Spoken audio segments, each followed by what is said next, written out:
Hey everyone, Ryan here, MandRproductions, and this is my review of the 2003 LEGO Star Wars TIE Bomber. It was given set number 4479 with 229 pieces and included a singular TIE Fighter pilot minifigure. At the time of its release, it cost just $30 in the US. Nowadays though, it could cost you $300–400 new in sealed box like I have here today. It is absurdly expensive, mostly due to the fact that LEGO hasn't released a TIE Bomber since this one in 2003. That's slated to change in 2023, 20 years later, but still a pretty insane gap for a reasonably well-known ship from the Empire. Unboxing 20-year-old LEGO sets never quite gets old here.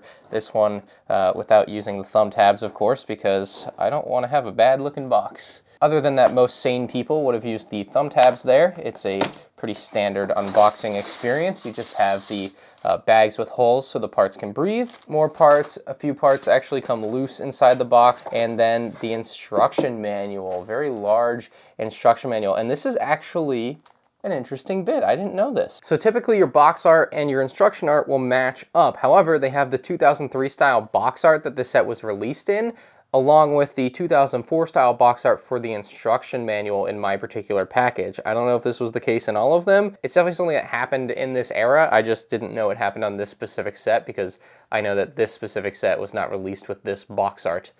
So very interesting. Small thing about a set like this, but I love that the box art wraps underneath the box as well. It's a pretty neat touch. As mentioned, the lone minifigure in the set is the TIE Fighter pilot for your TIE Bomber, and it is as bland as they come. A figure that would certainly get clowned on today if it were released. It's so bland, it's missing so much detail. On the helmet, it's just a regular LEGO Stormtrooper helmet in black, except they did add the Imperial markings on the helmet, which is nice. I'm glad they at least got that level of detail, but man, it's one of those things that you just let go because it was 20 years ago, but ooh, this feels even lacking for 2003 for detail on a figure. It's definitely a tough one, not even a back print. And it should come as no surprise that underneath you have a faceless head. I'll start off being a little bit blunt with the looks of this TIE Bomber. 2003 for LEGO Star Wars, while it does have a classic, nostalgic feel for me, and I definitely look back fondly upon it, was not all that great for its designs. The look of this TIE Bomber with the blue color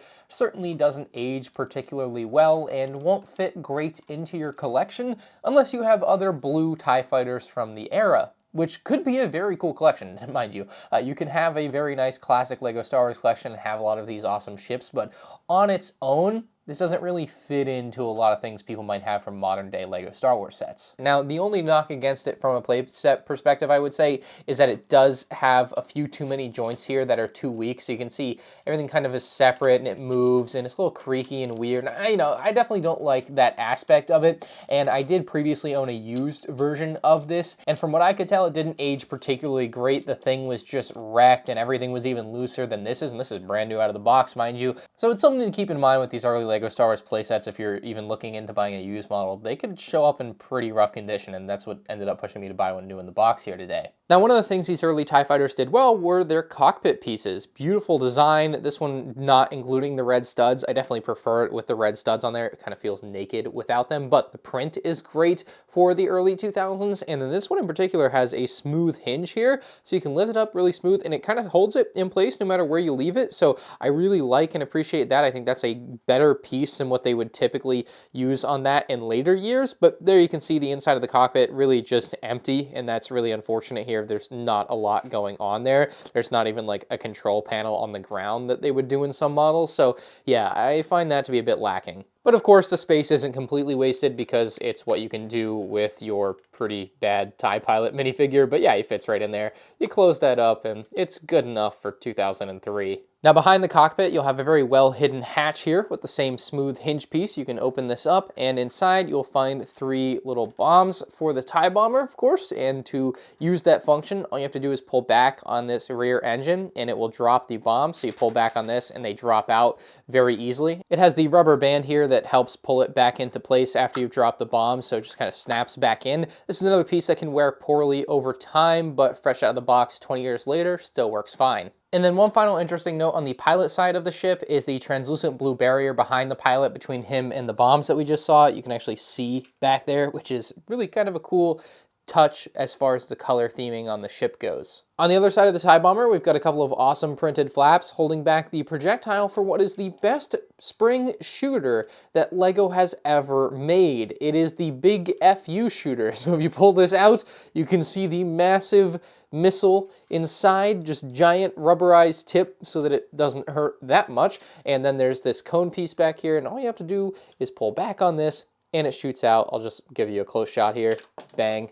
Pretty cool. They used this quite a bit in the early 2000s, and it's an amazingly powerful piece that they packed inside one side of this TIE Bomber. It made a ton of sense to fit in here, given its size and power for a play feature for kids. I love that it's there, and yeah, it just made a ton of sense to fit in there. There's not really a lot else going on this side of the TIE Bomber, other than this small appendage that sticks out beneath. You can actually see it is kind of empty under here, but nothing falls through there, so it's not like there's another bombing function on this side other than the missile that comes out. Reloading it is a breeze. All you have to do is push it in like that. It'll click into place and it'll be ready to fire off again, and you can just close these onto it. It is something that you might be worried about. If you push this, will it blow through them? Let's find out.